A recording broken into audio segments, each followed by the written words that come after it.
C'est comme ça que dans Exode au chapitre 4, Moïse dit à Dieu, je ne peux pas partir là-bas. Et même ces peuples auprès de qui tu m'envoies, je connais ces peuples puisque j'ai fui à cause de ces peuples. Un peuple qui me dit qui t'a établi juge sur nous. Même s'il y a 40 ans qui se sont écoulés, je connais ces peuples, donc je ne pars pas. Je ne pars pas. Voyez-vous, j'ai besoin d'un signe. J'ai besoin d'un signe.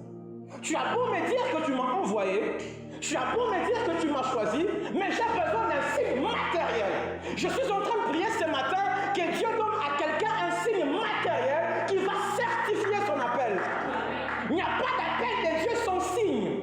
Je parle des signes matériels. Je ne parle pas des visions. Je ne parle pas des songes. Je parle des signes matériels. Ces signes-là qui vont certifier. Et même les plus sceptiques, les plus incrédules, lorsqu'ils verront ces signes, ils vont capituler. Donne-moi un signe. J'ai besoin d'un signe. Y a-t-il quelqu'un qui a besoin d'un signe ce matin? Donne-moi un signe. Et pasteur Franck, c'est là que je suis scandalisé. Parce que lorsque Moïse demande les signes, moi, je pensais que les signes viendraient d'en haut. Moi, je pensais que Dieu lui donnerait les signes d'en haut. Or, Moïse est en train de demander ce qu'il a. Ce que Moïse demande, c'est ce qu'il a. Mais le problème de ce que Moïse a les signes, mais les signes sont au mauvais endroit. Les signes sont entre ses mains. Aussi longtemps que c'est entre ses mains, ça ne sera pas un signe. Ça doit quitter ses mains pour rejoindre une terre. Sur cette terre, il y a la notion de la fertilité et de la transformation, puisque c'est une terre sainte. L'Éternel y est descendu, il y a la sainteté sur cette terre. Et la chose que tu as en main, si tu la lâches, tu la jettes sur cette terre où il y a la sainteté, ça sera fertilisé, ça va se métamorphoser. Alors qu'il demandait les signes, Dieu lui dit, qu'y a-t-il entre tes mains? Apparemment, une question qui n'a pas de sens. Moi, je ne sais pas ce qui est entre mes mains. Vous savez, lorsque Dieu nous pose une question apparemment qui n'a pas de sens, c'est que la question est profonde. Donc, tu veux me dire que depuis tout ce temps, je ne sais pas ce qui est entre mes mains, mais j'ai les bâtons de Jéthro. Parce que ce qu'il y avait entre les mains de Moïse, c'était le bâton de Jéthro. Parce que le travail qu'il faisait, c'était le travail de son beau-père. Il était employé par son beau-père. Mais Dieu ne lui parlait pas d'autre chose. Dieu lui parle de ce qui est entre ses mains. Qu'y a-t-il? C'est une verge, c'est un bâton. Tu dois être capable d'identifier la chose que tu as. Si c'est un ministère, tu dois être capable de dire que j'ai un ministère de la parole. Tu dois être capable de dire que j'ai tel don. Sois capable d'identifier ce que tu as. Dès qu'il y a un problème quant à l'identification de ce que tu as, la transformation va poser problème. Ce que Moïse dit, c'est exactement ce qui est entre ses mains. Il y a un bâton. Quand Dieu te pose la question au sujet de ce que tu as, ça ne veut pas dire qu'il ne sait pas ce que tu as. Il veut se rassurer que tu sais ce que tu as. Lorsque tu lui dis que tu sais ce que tu as, il t'amène à une autre dimension. À savoir ce que tu ne sais pas de ce que tu as. Tu ne m'as pas compris. Lorsque tu sais ce que tu as, ça c'est une bonne dimension, ça c'est la base. Et c'est là que l'épreuve commence.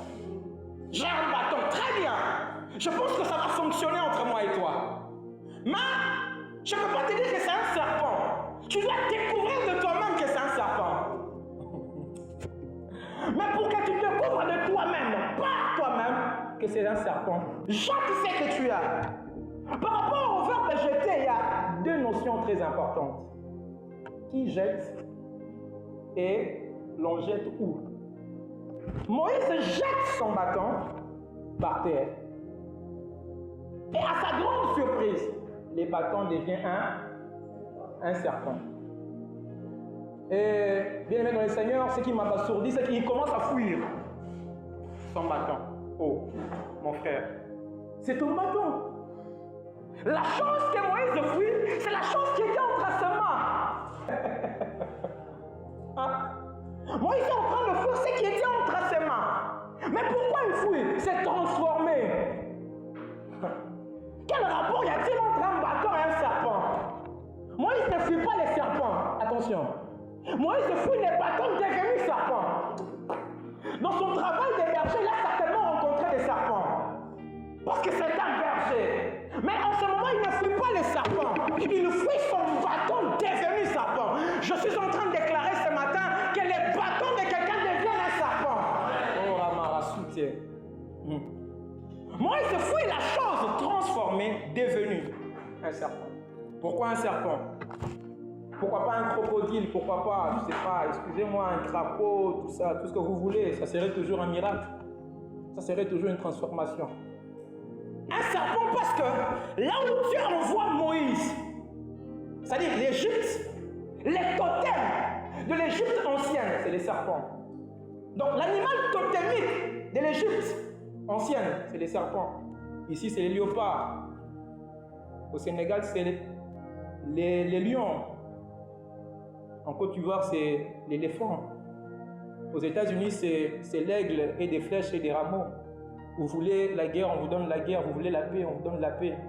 L'aigle avec des flèches et des rameaux. Mais en Égypte ancienne, les totems, c'était les serpents. Et Moïse fuit les serpents. C'est de la même manière qu'il avait fui l'Égypte. Dès qu'on lui dit, Pharaon te cherche parce que là, il a appris que tu as tué un Égyptien. Il fuit. C'est la même chose qu'il fait à la vue de ces serpents.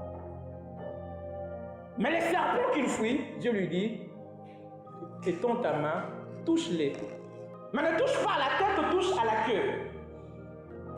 Et imaginez, vous avez un bâton, vous les jetez, ça devient un serpent. Quand vous touchez à la queue, vous soulevez les serpents qui devient un bâton. La tête du serpent est où? Entre vos mains ou bien à terre?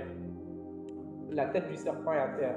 C'est-à-dire, vous écrasez la tête du serpent. Ne touche pas à la tête. Parce que finalement, c'est lui qui va résoudre la question de la tête. C'est la tête de l'Église. Puisque ce qui concerne la tête doit être réservé à la tête. Il n'y a que la tête qui résout ce qui est de la tête. Toi, tu n'es pas la tête.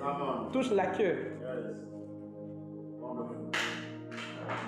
Lorsque Jésus est venu à la croix, il a résolu le problème. La tête était entière. Moïse n'a pas touché la tête. Mais à la croix, il a trouvé la tête entière parce que c'était à la tête d'écraser la tête. Comme ça, il n'y a plus de tête. Il n'y a qu'une seule tête. Le diable n'est pas une tête. C'est comme ça qu'on parle du lieu du crâne. Là où le crâne a été écrasé, on l'amène au lieu du crâne. Mais c'est le crâne qui va souffrir. C'est comme ça que le diable a un problème dans son crâne. Il te combat, tu les vaincs, mais il continue. Le crâne a un problème. Il pense qu'il va te vaincre. Mais il n'arrive pas. Non, tu as affaire à quelqu'un dont le crâne a été écrasé. Le crâne a été écrasé. Le crâne a été écrasé. Moïse touche les bâtons devenus serpents. Redevenu bâton. Il touche les bâtons devenus serpents. Redevenu bâton. C'est-à-dire entre ses mains, il a et les bâtons et les serpents. Donc par les bâtons, on peut avoir les serpents. Les serpents ne viennent pas si tu n'as pas les bâtons. Les serpents, c'est les miracles. Les serpents, c'est la bénédiction. Les serpents, c'est les changements. Les serpents, c'est la transformation. Mais les serpents ne viennent pas si tu n'as pas un bâton. Si tu n'as pas un bâton. Donne-moi un bâton. Je vais te donner un serpent. Donne-moi un problème. Donne-moi ce que tu as entre tes mains. Donne-moi ta belle voix. Donne-moi ton ministère. Donne-moi ton travail. Donne-moi ton diplôme. Donne-moi ta profession. Jette ça par terre. Dans ma présence, il y a la loi de la transformation. Il a jeté.